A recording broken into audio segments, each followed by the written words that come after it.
Ada di sini bapak-bapak takut sama istri? Berhenti kau jadi laki-laki kalau takut sama istri. Apa mau takut? Nak kita setengah mati cari ikan uang.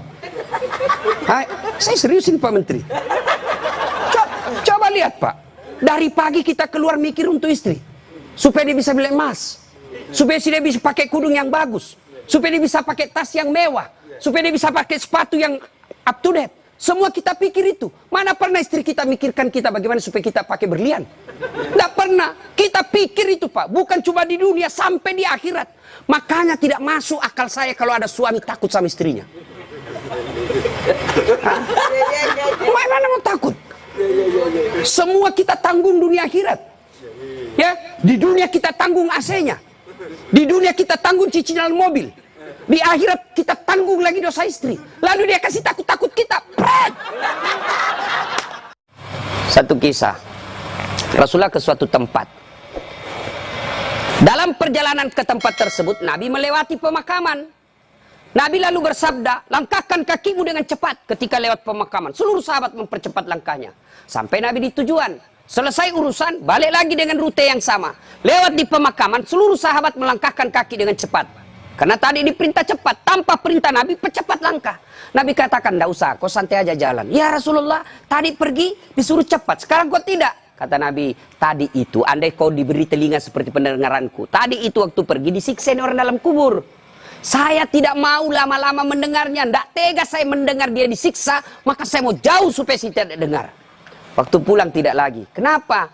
Saya dengar berita dari Jibril, Allah perintahkan hentikan siksaanmu wahai penyiksa di kubur. Tidak mungkin saya siksa orang tuanya di kuburnya, sementara anaknya di dunia lagi belajar mengaji membaca basmalah. Bismillahirrahmanirrahim. Baru kalimat basmalah dia baca anaknya, Allah sudah katakan berhenti kau siksa anaknya, orang tuanya.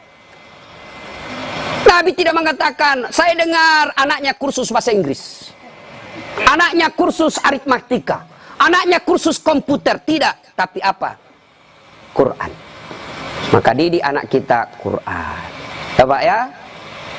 Itu dosa anak-anak yang masih sekolah. Kalau kita ini yang sudah punya istri, model durhakanya, nah seperti tadi, lebih takut sama istrinya daripada ibunya. Ada di sini bapak-bapak takut sama istri? Berhenti kau jadi laki-laki kalau takut sama istri. Apa mau takut? Nak kita setengah mati cari ikan uang. Saya seriusin Pak Menteri. Coba lihat Pak.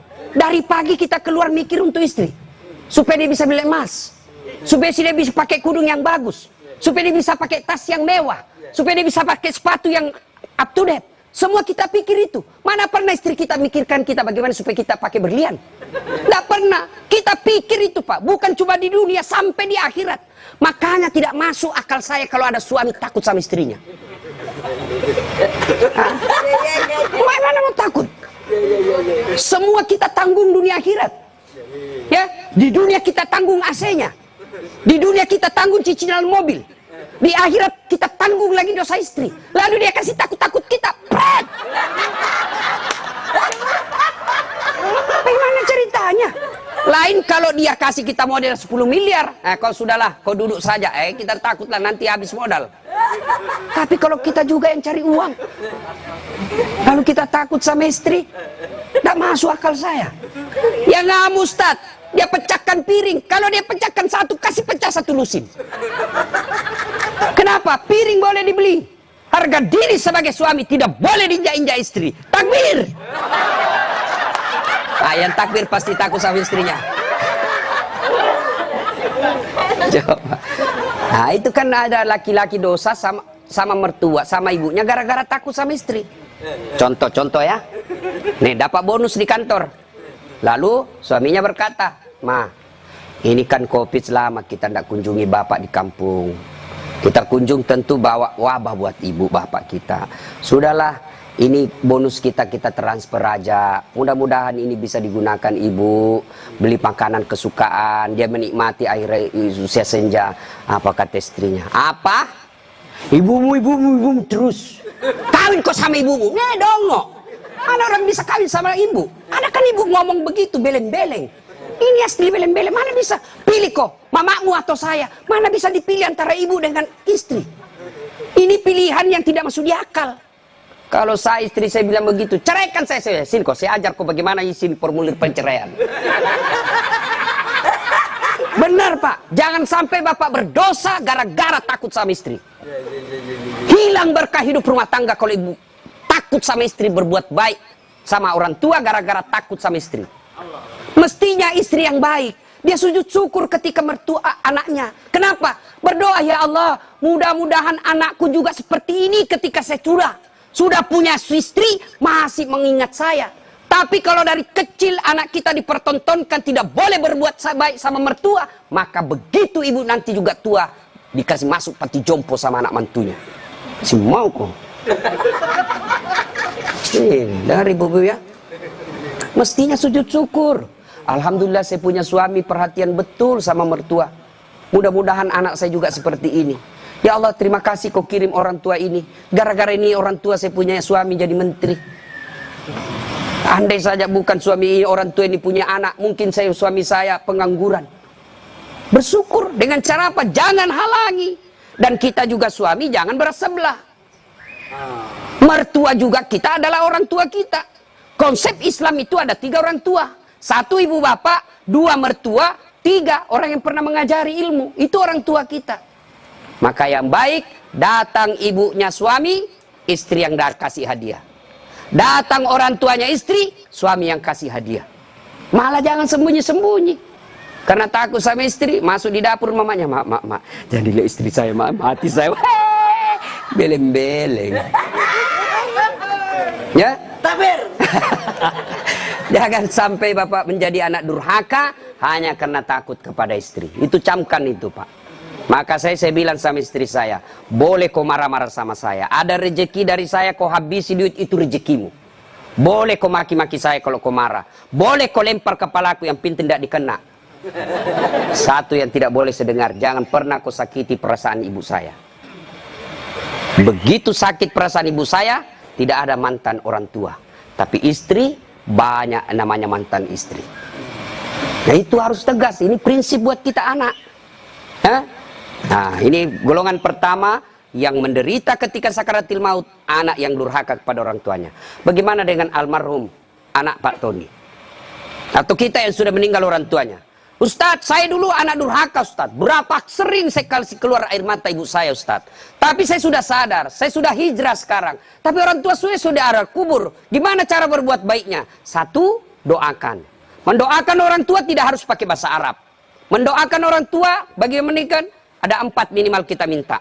Ya Allah, ampuni dosanya. 2, terima amalnya. Ada amal tidak diterima? Ada. Amal-amal pilkada. Sumbang jilbab 10.000 supaya dicoblos. Nah, nanti ya Allah, mana jilbabku 10.000? Kata malaikat, bos, pilkada jilbabmu. Ya, tidak sampai. Pun kalau ada amal orang tua kita seperti itu, dia pernah caleg, maka kita berdoa, ya Allah, terima amalnya orang tuaku. Yang ketiga, lipat gandakan amalnya tersebut. Dan yang keempat, lapangkan alam kuburnya, jadikan kuburnya menjadi taman-taman sorga. Lalu tutup dengan doa yang ada Al-Quran, Allahumma ghafirli wali walidayya warhamhuma kama rabbayani shaghira. Doakan. Yang kedua, cara berbuat baik kepada orang tua sebelum meninggal adalah bersedekah atas nama orang tua.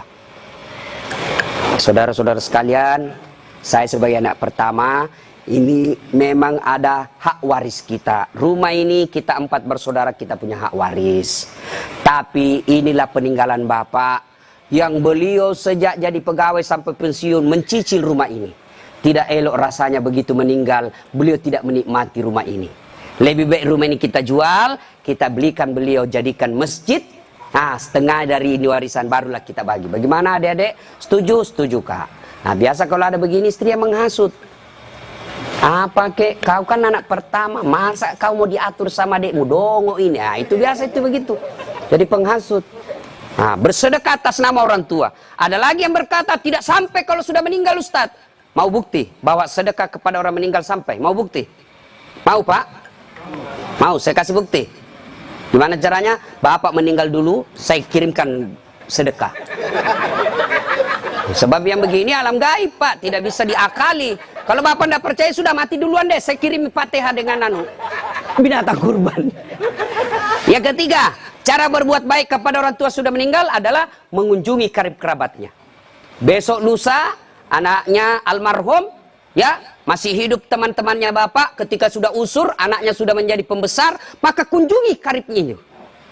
Itulah cara berbuat baik kepada orang tua yang sudah meninggal. Dan yang paling konkret kalau mau berbuat baik kepada orang tua sudah meninggal adalah jadilah anak yang soleh atau soleha.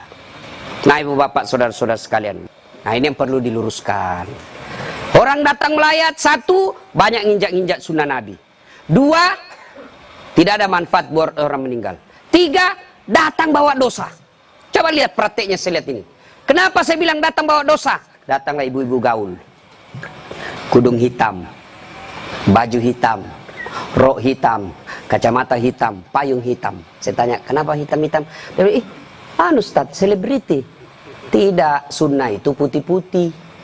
Dosa enggak hitam-hitam? Tidak, tapi dicintai Allah dan Rasulnya kalau bapak ibu pakai putih-putih. Dua, datang tambah-tambah dosa. Itu tadi sunnah Nabi. Yang kedua, datang tambah-tambah dosa. Kenapa tambah-tambah dosa? Datang cerita jelek aja orang, Pak. Lewat satu, terutama ibu-ibu tuh. Mulai pintu dia lihat, Pak. Mulai dilihat dari ujung rambut sampai ujung kaki. Lewat si Kobi itu, kata orang Bugis. Si Kobi nih. Apa? Dia enggak cerita, tapi mulutnya, matanya sinis. Kenapa? Lipstiknya palsu. Kenapa kau tahu? Melengket di giginya. Sudah satu dia gosip, lewat lagi satu. Enggak serasi kudunya sama roknya. Dia bilang, iyo kayak umbul-umbul. Bahkan Ustadz pun digosipnya. Lewat Ustadz Dasar, itu juga bajunya yang di YouTube. Tadi saya lewat, ada saya dengar, itu juga bajunya yang di YouTube itu Pak Ustadz. Kenapa? Saya pakai baju kau yang sibuk. Nah, itu gosip. Maka ibu majelis taklim saya di Makassar, saya anjurkan. Ibu datang melayat, satu, ada wudhu. Dua, bawa Quran minimal surah Yasin. Tiga, begitu datang, ibu baca Yasin bareng-bareng.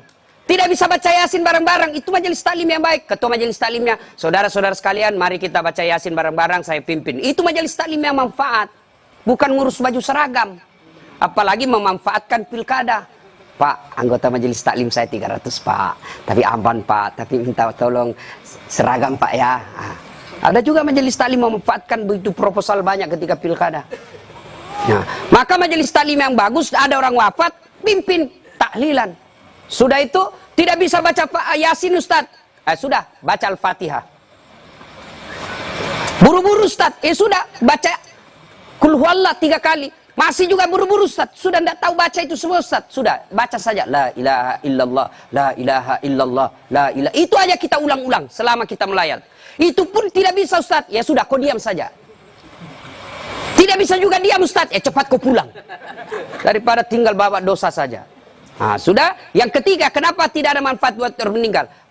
Tidak ada yang sholat jenazah. Bagaimana orang lain mau sholat jenazah? Keluarganya aja tidak ada sholat jenazah. Mantunya sibuk ngurus ambulans, iparnya sibuk ngurus tenda, anaknya sibuk ngurus konsumsi. Tidak ada ikut sholat jenazah. Orang lain yang sholat jenazah. Orang lain belum tentu ikhlas. Banyak yang sholat, Ustaz. Kenapa banyak? Karena bapaknya menteri. Jadi tidak ikhlas orang. Tapi coba kalau keluarganya, pasti ikhlas. Saya hampir jarang sekali melihat ibu-ibu sholat jenazah. Jarang. Maka jangan heran ketika ibu meninggal, sedikit juga yang sholat jenazah. Kenapa? Karena waktu hidup, jarang dia sholat jenazah. Maka wafatnya pun sedikit yang sholat jenazah. Ustaz tidak muat rumahnya, Ustaz. Di teras. Ustaz tidak ada air. Tayamum. Ustaz tidak ada air. Boleh tidak wudhu. Imam Syafi'i mensyaratkan wudhu. Imam Ahmad boleh tidak wudhu. Karena itu bukan sholat. Dia hanya doa. Saya tidak tahu bacaannya, Ustaz. Ikut saja sama imam. Yang penting takbir 4 kali, jangan ruku. Kalau bapak ruku, siap-siap malu sendiri. Nah, ini cerita, wallahu alam benar atau tidak. Cerita ini takbir imam. Allahu Akbar, takbir juga dia. Allahu Akbar. Takbir kedua imam, Allahu Akbar, dia ruku. Dia, kenapa saya sendirian ruku ini? Takbir ketiga imam, dia sekalian sujud deh. Dia sujud. Pas selesai sholat ditanya, kenapa kau sujud? Dia bilang, ini orang banyak sekali dosanya. Tidak diampuni kalau tidak ruku. Supaya habis sekalian, ya sekalian saya sujud. Ini jawaban orang kepepet. Nah, ibu bapak, saudara-saudara sekalian. Ya. Habis baterainya. Ibu bapak yang saya muliakan, masuklah, diantarlah kita. Diantar ini lagi yang banyak kadangkala mempermalukan Islam. Saya tidak tahu kalau di sini. Saya melihat kalau di daerah sebagian Makassar, Pak, orang meninggal kala-kala demo, Pak. Naik di mobil, dia putar bajunya, orang mati, wah, minggir. Sampai mobilnya orang dilempar. Jangan begitu. Ngapain buru-buru? Jadi sebelum diantar jenazah, keluarga yang berduka pidato. Terima kasih Bapak Ibu sudah memberikan kami dukungan moral, tapi tolong jangan mempermalukan kami di jalan. Jangan lagi menambah duka kami dengan mengganggu pengguna jalan yang lain. Saya kalau pergi mengajar, tiba-tiba jenazah di mobil jenazah, bagus cara pengantarannya, saya minggir Pak, saya kirimkan Fatihah. Kirim Fatihah untuk Rasulullah, saya ikutkan jenazah yang diantar. Tapi kalau menakutkan, tidak ada yang mendoakan. Ya, ngapain buru-buru? Ngapain buru-buru? Kan ada lagi yang paham, tidak tahu dari mana dia belajar. Katanya kalau terlambat disiksa. Bagaimana ceritanya? Kalau dilewati 5 manu, disiksa orang meninggal. Orang meninggal kalau dia itu orang sholat, bagi orang yang hidup, orang meninggal, tidak bakal dia disiksa gara-gara dia terlambat dikubur. Ngapain buru-buru? Itu juga sudah ada liangnya sudah siap. Semua apa perluan pemakaman sudah siap. Apalagi kalau ada wasiat orang yang meninggal, jangan kau kubur saya sebelum anakku datang dari Amerika. Wajib kita tunggu. Itu wasiat. Ada 7 kewajiban orang hidup terhadap orang mati, 1 diantaranya wasiat. Kecuali wasiatnya bertentangan agama atau melanggar mengandung mudarat. Misal, jangan pernah kau kuburkan saya di tempat kopi. Kuburkan saya di kampung. Tapi keputusan pemerintah pukul karena dia wafat karena COVID, ya boleh tidak diamalkan wasiatnya. Kenapa? Karena dia mengandung mudarat. Atau dia bilang kuburkan saya di kampung. Tapi begitu mau dikuburkan ada badai, tidak bisa nyebrang pulau. Boleh itu karena di luar kemampuan kita. Atau besok-besok saya meninggal kasih narkoba di atas kuburku. Karena dia pecandu narkoba. Tidak boleh itu Pak, melanggar ya. Bapak, saudara-saudara sekalian. Nah, sampailah kita di pemakaman. Nah, ini juga yang perlu diluruskan. Berapa banyak orang yang sampai pemakaman tidak melaksanakan sunnah Rasul. Diajarkan begitu sampai pemakaman, ucapkan Assalamualaikum ya ahlal kubur. Ya, tidak tahu itu cukup. Semoga keselamatan bagi kemuliaan ke semua penghuni kubur. Insya Allah saya ikut menyusulmu. Nah, ada lagi pelanggaran yang kita lakukan apa? Menginjak-injak batu nisan. Tidak boleh sama menduduki batu api neraka itu Pak. Ada yang sampai duduk sambil merokok di atas batu nisannya orang. Tidak boleh. Pemakamannya padat Ustaz. Bapak tidak usah masuk. Cukup yang memikul.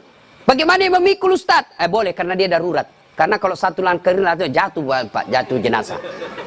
Sudah dimakamkan? Nah, sudah selesai. Kembalilah pemakam. Ya, tinggallah kita. Bapak merantau ke Papua. Tidak nyaman di Papua, kembali ke kampung, Sulawesi Tenggara. Merantau lagi ke Surabaya, di Surabaya tidak nyaman, kembali lagi ke kampung. Merantau lagi ke Makassar, Makassar tidak nyaman, kembali lagi ke kampung. Masih ada pilihan. Bapak pegawai negeri ditugaskan ke Papua, tidak nyaman, tidak ada sinyal, Bapak boleh pensiun dini. Tidak disenang saya sama menteri saya, boleh Bapak pensiun dini, tidak ada masalah. Tapi begitu Bapak masuk kubur, senang tidak senang, tinggal kau di situ, tidak boleh kau keluar lagi. Siapa orang yang tersiksa dalam kubur? Yang pertama kata Nabi, al-mutahawilu bis sholah, yang menganggap enteng sholat. Orang yang menganggap enteng sholat Pak, jangan, sudah. Sholat itu di akhirat nanti barcode. Bapak beli elektronik kan sekarang pakai barcode, ya kan? Nah, Bapak begitu setor jualan, berarti ini boleh bawa. Di akhirat kalau Bapak di barcode, bagus sholatnya, tidurkan dia kata Nabi seperti tidurnya tidur pengantin baru. Tapi di barcode hilang, redup-redup. Ini macet. Ini sholat Jumat, hari Jumat saja. Paling terlambat datang, paling cepat pulang. Orang khotbah dia tidur. Begitu bangun, aliran apa yang tidak ada khotbahnya? Bukan aliran apa, kau yang tidur beleng. Percaya Pak, orang yang tidak ada sholat demi Allah. Bapak tidak puasa, masih boleh disebut Islam. Bapak tidak haji, masih boleh disebut Islam. Bapak tidak bayar zakat, masih disebut Islam. tapi tidak sholat, Imam Syafi'i menghukuminya, disuruh bertobat dan dia tidak mau, boleh dihukum mati. Itu kalau Imam Syafi'i. Disuruh sholat dan dia tidak mau, disuruh bertobat dia tidak mau, kata Imam Syafi'i boleh dia dihukum mati. Begitu pentingnya sholat. Ketika Allah perintah puasa, ayat saja turun. Allah perintah haji, ayat saja turun. Allah perintah zakat, ayat saja turun. Allah perintah sholat, tidak boleh ayat turun. Rasulullah dijemput oleh 4 malaikat menghadap kepada Allah. Kenapa? Ini perintah penting. Diberikan perintah sholat. Pak Menteri, ada himbauan kepada seluruh kepala daerah se-Indonesia, hanya berupa himbauan cukup WhatsApp dalam grup. Tapi kalau itu berupa SK yang penting, Gubernur datang kantor Menteri. Kenapa? Ini penting. Tidak boleh kok di WhatsApp. Sholat demikian pentingnya, sehingga Nabi harus diundang menghadap. Itulah disebut Isra dan Mi'raj. Bapak kerja jadi Grab, jadi menteri, munafik kalau Bapak katakan bukan untuk dunia saya. Bohong. Kita bekerja apapun profesi kita untuk memperbaiki dunia. Lalu siapa yang punya dunia? Allah Subhanahu wa ta'ala. Artinya mustahil dunia dalam genggaman kalau yang punya dunia Bapak jauhi. Saya kasih contoh. Saya akrab dengan Pak Menteri. Saya datang ke Jakarta. Pak Menteri, saya mau jalan-jalan Jakarta ini, tapi tidak ada mobilku Pak Menteri. Kata Pak Menteri, aman terkendali Ustaz. Pak Menteri telepon ajudan. Ajudan, siap Pak Menteri. Itu ada Ustaz Dasat, kau jemput dia. Nanti dikena lagi kita di ceramah. Kau jemput dia. Kasih mobil yang bagus, kasih pengawalan, jangan lupa kasih pembeli pulsa. 1 jam kemudian datang ajudan.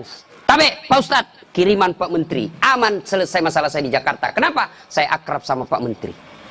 Anda dari Makassar tidak pernah ketemu, tidak pernah silaturahmi, tidak pernah didengar namanya, tidak pernah lihat. Assalamualaikum Pak Menteri. Boleh pinjam mobilnya? Siapa ditelepon Pak Menteri? Ajudan? Bukan. Siapa? Kapolres. Tangkap itu, penipu. Tidak pernah ketemu pinjam mobil. Pasti penipu itu. Demikian juga dengan Allah. Bapak tidak pernah sholat, tiba-tiba sakit, ya Allah, saya sudah capek sakit, ya Allah, sembuhkan penyakitku. Allah berfirman, malaikat, karena dia sudah capek sekali, cabut nyawanya. Sholat Pak. Apa alasan Bapak tidak mau sholat? Coba bilang, ayo malas sholat ini. Ayo, bilang kok apa? Saya tantang kok ini hari. Paling ibu-ibu haid 3 kali haid 1 bulan. Kenapa tidak sholat? Lagi mens. Kenapa tidak sholat? Datang bulan. Kenapa sholat? Halangan. Itu aja, semua itu 3 kali 1 bulan. Tidak bisa. Bilang suaminya, kenapa belum sholat ibu? Biasanya cuma 5 hari, ini kok sudah 7 hari belum sholat. Orang belum bersih. Masih ada sedikit-sedikit. Dia bilang suaminya, kau bohong ya? Apa bohong? Saya kasih lihat kau. Beleng-beleng. Apa kasih lihat dong kok? Ya. Apalagi ibu-ibu banyak tidak sholat. Kalau ada pesta pengantin, mukanya dikira tembok, coklat, biru, krem, abu-abu. Apalagi banyak ibu tidak sholat, gara-gara apa? Jilbab. Jilbab sakaratil maut. 3 lapis. Saya ini keliling-keliling ceramah Pak. Saya ke Brunei, itu ibu di sana, si ketiga saja kasih peniti selesai. Di Malaysia juga begitu, Filipina Selatan juga begitu. Saudi, lebih gampang masuk, kasih selesai Pak. Di sini la haula wala quwwata illa billah. Bingung saya bisa lihat dia pengantin gimana caranya dipakai ini ya. 3 lapis Pak, ada miring-miring sedikit. Nah, ada cipin-cipin ini, ada kayak pohon di belakangnya. Begitu dia bilang suaminya, Bu, kau pergi sholat. Sadar kok Pak, saya sadar, saya suruh kau sholat. Bisa sholat, kau ndak lihat ini Pak, 1 jam dipakai di jilbab. Dongo. Gara-gara jilbab ndak sholat, beleng-beleng. Ya nggak tahu Bu, saya suruh sini sholat Pak. Adik-adik, saya bisa cerita seperti ini karena saya alami. Percayalah Pak, mustahil Allah sengsarakan hidupnya orang baik sholatnya. Tuhan apa yang sengsarakan hidupnya orang baik sholatnya? Sudahlah Pak, Bapak mau dekat sama Pak Menteri, tidak usah cari muka sama Menteri. Muka Bapak sudah bagus. Ada juga, siapa? Ya, cemen lu men. Kerja aja yang baik. Selebihnya, sholat, minta kepada Allah. Kecil buat Allah jadi menteri. Kecil buat Allah dapat proyek, kecil. Jangankan yang tidak masuk, yang masuk akal. Tidak masuk akal Allah kasih. Masuk akal enggak manusia dibakar hidup-hidup bisa hidup? Masuk akal enggak? Nggak masuk akal. Tapi kalau Allah mau, Ibrahim alaihissalam dibakar keluar kedinginan. Masuk akal nggak perempuan hamil tidak pernah disentuh laki-laki? Kata ilmu kedokteran, nggak mungkin Ustaz. Tapi kalau Allah yang mau, Siti Maryam. Akhir Isa tanpa pernah disentuh laki-laki. Cuma sekarang banyak perempuan mau sayang Siti Maryam. Ada suaminya, ada anaknya, beleng-beleng. Coba. Coba. Subhanallah. Banyak kejadian tidak masuk akal tapi terjadi. Masuk akal enggak orang bisa hidup dalam perut ikan? Ada yang pernah masuk perut ikan? Kalau saya, ikan masuk dalam perutku. Kalau Allah yang mau, Yunus alaihissalam 40 hari dalam perut ikan, hidup keluar dengan selamat. Apalagi sekedar punya mobil kecil buat Allah, kecil. Lunas rumahmu kecil buat Allah, terhindar dari wabah kecil buat Allah. Allah cuma minta ista'inu bisabri wassalah. Sabar, perbaiki solatmu, saya yang selesaikan semua masalahmu. Itu janji Allah, bukan janji caleg. Kalau caleg Pak dikasih semua kita namanya Pak, pilih saya, gampang, sama-sama kita orang Bugis. Ini masalah, ada masalahmu telepon saya 24 jam. Begitu ada masalahnya dia ganti nomor HP-nya Pak. Bapak, saudara-saudara sekalian, banyak yang ini saya sampaikan tapi waktu yang terbatas. Pada akhirnya saya tidak pernah berpikir berdiri di tempat ini. Mestinya jadwal saya ada di Makassar takziah malam ini. Tapi begitu Pak Herman telepon dan dibicarakan saya sama Pak Menteri, saya lupa janji saya 2 Pak. Ceramah saya hari ini di Makassar, saya lupa Pak. Itu pasti karena orang yang meninggal orang baik. Saya terharu tadi istri beliau mengatakan, Ustadz, 3 bulan sebelum beliau wafat, ceramahnya Ustadz selalu dia putar. Maka beliau katakan, saya terharu Ustadz karena saya tidak tahu kalau Ustadz yang mau ceramah malam ini. Ini karena kekuatan silaturahim. Ini karena pejabat yang baik. Ya, banyak-banyak pejabat saya kenal Pak. Kalau temannya meninggal, paling kirim bunga. Ini alhamdulillah hadir memberikan dukungan dan mendatangkan Ustadz Dasat. Maju Pak Eko. Alhamdulillah ya. Bapak, saudara-saudara sekalian, sebelum kita akhiri, saya mau bertanya dan ini pasti dicatat oleh malaikat. Apakah Bapak Ibu bersaksi bahwa almarhum orang baik? Kalau ada dosa dan kesalahan dimaafkan? Catat ya malaikat, inilah menjadi amal kebaikan buat almarhum. Banyak yang ingin saya sampaikan tapi waktu yang sangat terbatas. Untuk ingin mendengarkan ceramah saya lagi, gampang, silahkan buka channel YouTube saya, Dasat Latif. Jangan lupa like and share. Atau di Instagram Dasat Latif 1212. Terima kasih. Sebagai kesimpulan, kullu nafsin sa'ikatil maut. Semua yang hidup pasti akan mati. Al mautu babun. Mati adalah pintu yang setiap kita pasti melewatinya. Karenanya yang jadi masalah sesungguhnya bukan mati itu. Yang jadi masalah adalah sudah siapkah kita menghadapi kematian itu. Dan apa bekal sebaik-baik dalam menghadapi kematian? Satu diantaranya takwa. Dan takwa itu operasionalnya, wujud nyatanya. Birrul walidain, berbuat baik kepada kedua orang tua. Dan peliharalah sholat dengan sebaik-baiknya. Demikian, lebih dan kurangnya mohon dimaafkan. Nun wal kalam ya misturun. Billahi fisabilil haq. Sebelum kita akhiri, mari kita kirimkan suratul Fatihah kepada Rasulullah Muhammad SAW. Khasiat dan keutamanya kita ikhlaskan untuk almarhum Bapak Tony Effendi bin Muslim Effendi. Ila hadratin Nabi Mustafa Muhammad SAW. Summa hususil ruhil almarhum Tony Effendi bin Muslim Effendi. Al-Fatihah.